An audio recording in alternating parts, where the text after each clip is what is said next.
मन की शांति शिक्षाप्रद कहानी। एक गांव में एक साधु रहने आया। साधु ने कठोर तपस्या कर कई सिद्धियां हासिल की थी, इसलिए साधु जल्दी ही इस गांव में और आजू बाजू के गांवों में प्रसिद्ध हो गया। इस गांव के पड़ोसी गांव में एक व्यापारी रहता था। व्यापारी धनवान बहुत था, इसलिए उसके पास किसी भौतिक वस्तु की कोई कमी नहीं थी। लेकिन जैसा होता है, हर आदमी कुछ ना कुछ कमी महसूस करता ही है। इस व्यापारी को भी मन से शांति नहीं थी।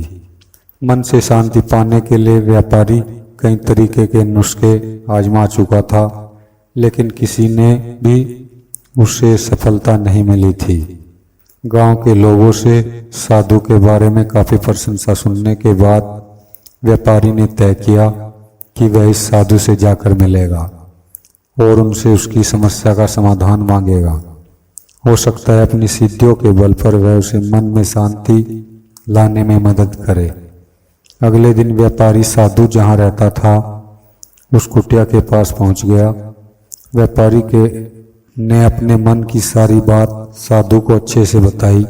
साधु ने उसकी बात सुनने के बाद व्यापारी से कहा कि तुम्हें कुछ दिनों तक मैं जैसा कहूँ वैसा करना पड़ेगा और यहीं रहना पड़ेगा। व्यापारी किसी भी तरह मन की शांति पाना चाहता था, इसलिए वह तैयार हो गया। अगले दिन साधु ने व्यापारी से कहा कि आज के दिन तुम बाहर बैठोगे। साधु ने व्यापारी को एक जगह बैठाइए जहाँ पर उसे बैठना था। सूरज चढ़ते ही तेज धूप सेठ पर पड़ने लगी।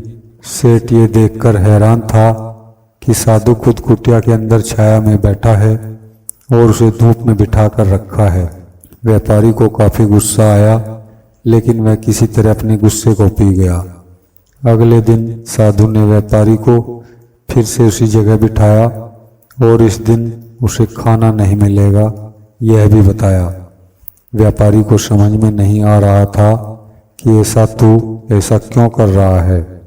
साधु दोपहर को भूखे व्यापारी को सामने बैठकर ही अच्छा भोजन खाने लगा। जैसे तैसे व्यापारी ने पूरा दिन तो बिता दिया, लेकिन भूख और गुस्से के मारे व्यापारी को पूरी रात नींद नहीं आई। वह पूरी रात यह सोचता रहा कि आखिर साधु उसके साथ ऐसा व्यवहार क्यों कर रहा है। उसे लगा कि साधु उसकी समस्या का हल बताना ही नहीं चाहता, इसलिए ऐसा कर रहा होगा। इसलिए सुबह उठते ही उसने अपना सामान लिया और वहां से जाने की तैयारी की। व्यापारी को जाता हुआ देखकर साधु ने उसे रोका और अपने पास बुलाया। साधु ने पूछा कि वह क्यों वापस जा रहा है।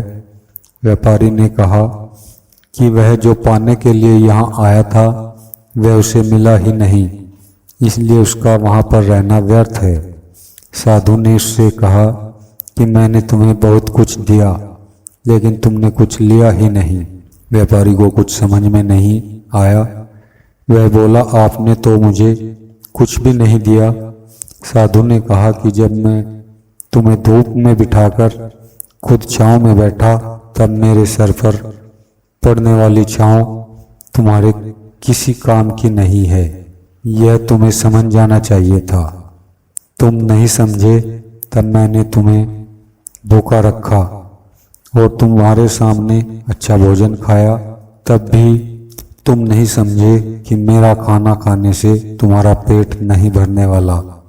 यही बात को आगे बढ़ाते हुए मैं तुम्हें बताता हूँ कि मेरी सिद्धियों से तुम्हें मन की शांति नहीं मिलने वाली।